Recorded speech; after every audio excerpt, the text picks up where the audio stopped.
shengero Yesu agiye kuza vuba. Abo twari kumwe ejo kumutakura muri seri muri famille de 12 narababwiye ibiharage nibizi Joshua n'abadayimoni baza umugabo umwe yitwa Yesu Kristo wenyine. Ni byiza ko tugera ahantu tugira iforoma ya Yesu kugeza aho shetani agira confusion urenganya kibaza ngo Yesu ni warenganya. Bibiri vuga ngo uko azosa niko tuzosa. Niko bimeze?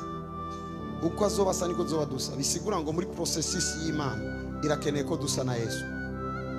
Biratahuritse?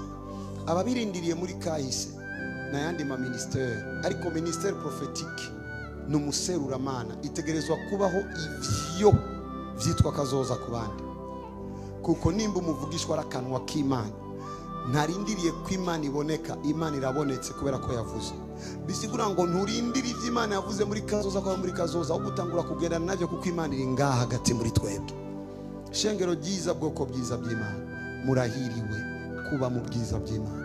Ndasubiye kuvuga ndi ngaha, ushoboye kuba ufise ijwi rikubwira ngo warananiwe, nuhakane vuga ego.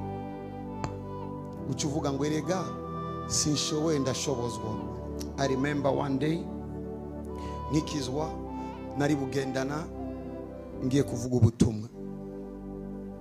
Hamico gihe nari mu ntango numva ijwi rimbwira, kuko ijwi rinyita suguje ryose ni rya shetani, kuko niwe ataragira ubwenge naramenya aho ngeze.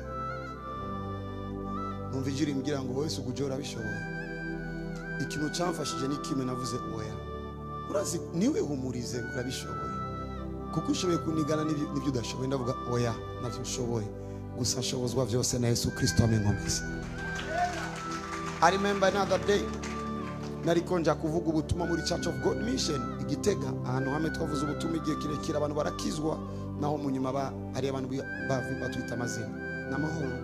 Tuko turagenda nari muri bisi, ndi muri bisi cyanangura kwiyumvira, ndiko ndiyumvira ngo jewe mbega je ndiki cyasanga ndiko ndavuga ngo je ndikirofu. It's very simple. Erega iyo umaze kurekonesa ivyo udashoboye biroroshe ko Imana igukoresha mu vyishoboye. Ibaze je nyene modoka ngavuga je ndiki abaje ndikirofu. Hama ubwenge mfise si ubwanje, kuko ibintu ndiko ndumva bincamo birarengeye cyane uyu mutwe. Ubu bwenge n'ubw'Imana.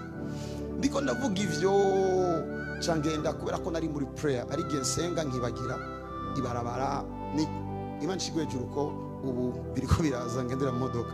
Kera narasenga nsohotse mu nzu najya bukibabara ntasiko njabutse ikinga kangonga imoto kangonga nabona barabizi ba Salomo bashoboye kuza mu 2015 bakaza bakadodora bakambwira twadodoye nk'isa hanze cyo gihe mu Kanyosha beko bararasa sinumva na rumwe mba nicariye gutya natwaho.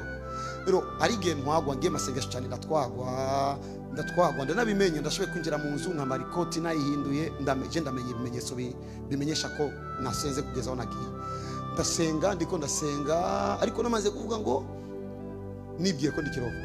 Imana iramfasha cangera Gitega hajya ya 40 point hari ibarabara umengo ririya pe compliqué iri presque uturutsino sikora to tumenyereye amabara yacu kucagara nsanga ntahagaze hagati ibarabara.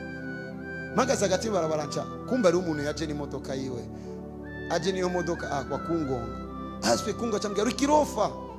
Byanyure kuko nari sanzwe nzi neza ko ndico ndatahura ukuntu Imana yeretse ko ndavyita kugira ngo niba bintuka nibave bimangayisha, kuko sanzwe nzi neza yuko ubwenge bwanje ndendesha uyu munsi n'ubwiwe so bwanje. Kuko ivyo jewe nisi ubwenge muri kahise ndaza aho vyanshikanye, ivyo jewe nisi ubwenge muri kahise vyanjanye mu busambanyi, ivyo jewe nisi ubwenge muri kahise vyanjanye mu kaboregwe, ivyo jewe nisi ubwenge muri kahise vyanjanye mu rumogi, ivyo jewe nisi ubwenge ico gihe nabo wa mbere jewe mu mashure nashobora matematike cyane nabo wa mbere, ariko no kuba wa mbere muri matematike vyamfasha kurangiriza kuvanga umwotsi n'ubwongo.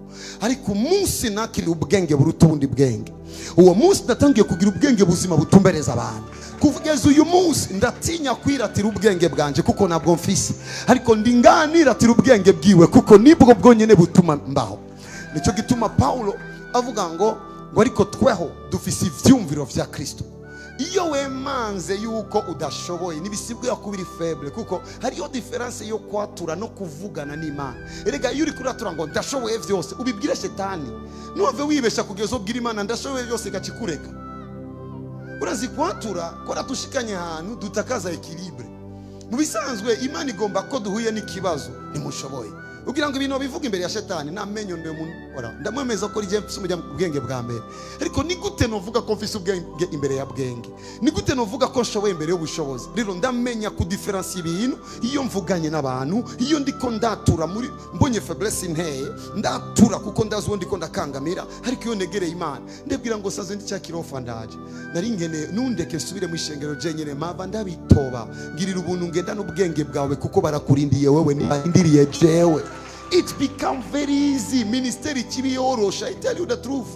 Nibiza kunsaba ko ntegura ibitabo n'ibitabo